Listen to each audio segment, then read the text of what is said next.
Hi hello welcome to Haripriya's media. Telangana మంత్రి Ponguleti Srinivas Reddy TDP అధినేత చంద్రబాబు నాయుడుకి థ్యాంక్స్ చెప్పారు.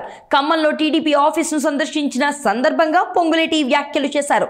తమకు ఎలాంటి ప్రయోజనం లేనప్పటికీ తెలుగుదేశం పార్టీ తెలంగాణ అసెంబ్లీ ఎన్నికల్లో పోటీకి దూరంగా ఉందన్న పొంగులేటి టీడీపీ కార్యకర్తల ప్రజల అభిష్టం మేరకు కాంగ్రెస్ పార్టీకి మద్దతు పలికారన్నారు. ఉమ్మడి ఖమ్మం జిల్లాలోని 10 అసెంబ్లీ నియోజకవర్గాల్లో ఎక్కడైనా కాంగ్రెస్ నేతలు ఆదమర్చి వ్యవహరించారేమో కానీ టీడీపీ కార్యకర్తలు మాత్రం కాంగ్రెస్ పార్టీ గెలిచేంత వరకు నిద్రపోలేదంటూ తెలుగు తమ్ముళ్లపై పొంగులేటి ప్రశంసలు కురిపించారు.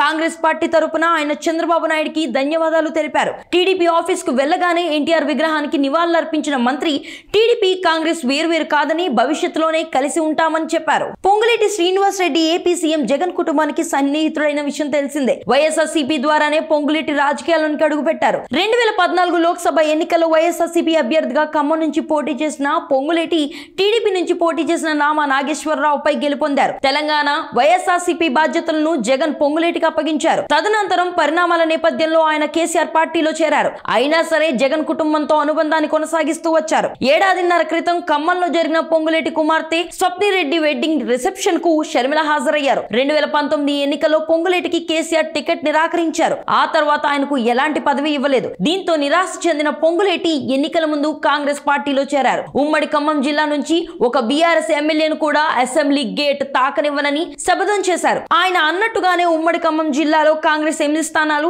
సిపిఐ 1 గెలవగా బీఆర్ఎస్ 1 స్థానానికే పరిమితమైంది. భద్రాచలంలో బీఆర్ఎస్ అభ్యర్థి తెల్లం వెంకట్రావు గెలిచినప్పటికీ ఆయన కూడా పొంగులేటి వర్గానికి చెందినవారే.